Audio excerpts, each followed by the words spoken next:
I think the consistency in the play, right? So that's going to be I guess the common denominator that we've seen growing from year to year to year is we saw parts of the performance playing the right way, but now it seems to be on a more regular occasion. Left side, second row. Paul, we've been talking to Brendan Moore a lot the past couple of days about how much of an impact you had on him as he became a player and a coach. What did you see from him that made you see such a fit for when you added him to your coaching staff? Well, the question of whether he was going to be a coach or a GM or whatever he would do in hockey was he interested? He's going to take the exact same approach that he did as a player to whatever he decided to do. I think you could tell he was a hockey lifer, that this is going to be what he was going to be. He had earned the right to coach his kids and do that if that's what he wanted to do. You know what? There was an event, actually. So he was playing. Roddy, pretty quiet guy, didn't say a whole lot. And we were in Calgary, and he got an award. And I wish I could remember the charity, and I can't. Luke DeCock, ladies and gentlemen, saving. Cystic fibrosis, and I ended up. I think it might have even been in our hotel. So I went down, and Roddy accepted the award, and he gave a speech, and it was outstanding. And it was the most words I've ever heard him say in a row. So to coach, you need to be able to communicate, and it was a side of him that I'd never really seen before. And then flash forward, the career ends and hockey starts, and we had a need, and then that's the question was, would he want to do it? He's touched all parts of the game as a player. He's a power play guy, he's a penalty killer, he's a defensive forward and an offensive forward at the same time. And that was it, and he was interested, but then it caught fire, right? And then he loved it, and the next thing would be he would put all his time and all his expertise into it, and he would be great at it. Left side, second row. Bill, you found success with some guys that maybe didn't have the seasons they had this year in Montour and Forsling, guys who maybe diamonds in the rough a little bit. We've seen it here a little bit with Jalen Chatfield. As a GM, are those acquisitions maybe even more important than big swings like Matthew Tkachuk, where you can maybe find an asset that's underutilized and make them into a big part of what you're doing? I don't know if I'd say more important, but certainly they're significant, and it's as much a part of the equation that you're able to allow players, really anybody, the opportunity to improve, to get better, and to achieve. And sometimes, you could be handcuffed, where maybe if you've got three deep forward lines and you have someone come in, there's just no place for them. So yeah, that's I think, a very important part of the equation. On the right side, Luke. Bill, we've talked a lot about the obvious connections between these franchises, whether it's Paul or the Stalls or whatever, but Paul Krapelka was a part of sort of the beginning of the turnaround here, and then now he's part of your front office. What has he brought sort of to your group as you've, sort of molded this team the way that you've wanted it? Extremely high intellect, and actually a lot of the things that he had experienced here, have resonated with us as we've grown. So I'd say those are the two most important things, other than being a former agent. A couple of his former clients appear to have landed on your roster.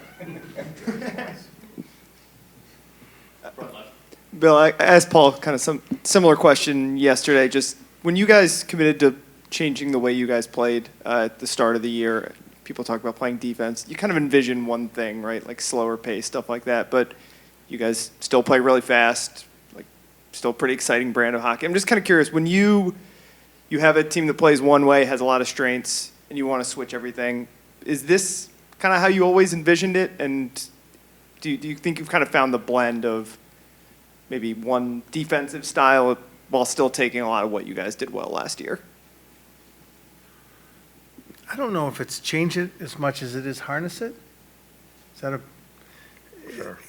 So it was. You have a tremendously skilled and talented group who needed to use Paul's words, play hard, play harder, and do it on a consistent basis.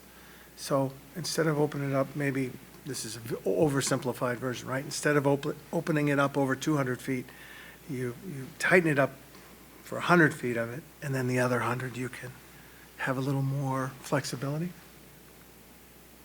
Left side, second row. Paul, Eric Stahl is a player you had through some of his prime years as a top scorer in the league. And now last year it might have seemed that he was kind of trailing off, maybe didn't have a place in the league, comes in your team and kind of solidifies a spot for him. What have you seen from him that has been able to accept maybe that lesser role or that ability to be that team first guy, to kind of the player that he was to the player that he is today? Yeah. So I had Eric very early on, and then not, but certainly had a connection to him and watched all those fantastic years that he had. But I think I enjoy this part of his career more than any other. So it goes back to the phone call this summer. You know, what are you looking to do, Eric? And I want to win a Stanley Cup, and I want to carve out a role. So those are kind of nice words, that you want to carve out a role, but you got a Stanley Cup and a Olympic gold and world championship, and you've the star in your career. But his willingness to actually do that, take the fourth line center role, become a penalty killer, and do it happily and do it with the joy of the game, has been so important for the number of players that we've played with him that are now much better players. So Nick Cousins is playing with Bennett, and Tkachuk now scored the game-winning overtime goal for us to end the series. He spent the entire year with Eric.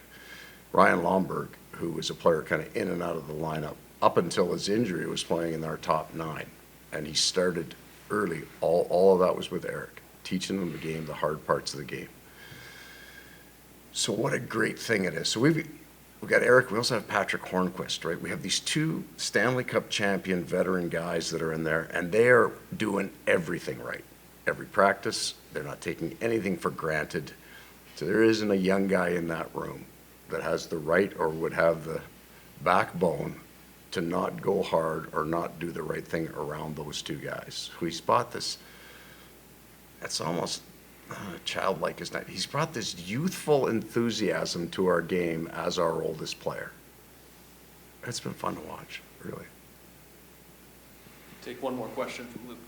Bill, on that note, in the pre-salary cap era, there were always a bunch of older guys on rosters, and it feels like now we've sort of aged some of those guys out, and rosters have gotten younger, and younger players get more responsibility. Paul Stastny is playing kind of the same role here that Paul just described. As a GM, do you kind of now want to look for that guy and fill that role with a player, whether it's a Hornquist or a Stahl, or I mean, is that something that now you can kind of say, let's reserve a spot for a guy who's willing to take that role? I think you answer it in tandem.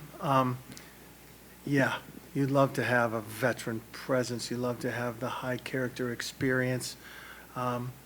You also sometimes need to fit people in, and guys who played a long time are able to take more team-friendly deals. And, because of the cap, we have to play entry-level guys.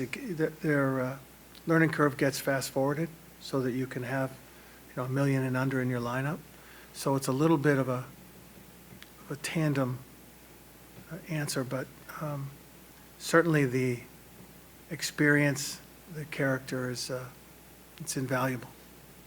So what's really cool about that, because I had Stas in Winnipeg for a bit, something's happened in the league where both Eric and Paul have made enough money, right? These guys have come through with big years. So now they get to the back and they're at the minimum, and they don't care because it's not about the money. It's about playing and enjoying the game. It's not that long ago that the guys those older guys were hanging on for dear life, and sometimes almost in your room, stunting the younger players because they needed that next year, right? They didn't hit the home runs. So I think there's some kind of gems out there. They're not doing this for the money. They're doing it for the love of the game, and they know exactly that they understand coming in, yep, I'm a fourth line guy, and Paul Stastny's got 3 goals, I believe, right? Like, they're still really good players.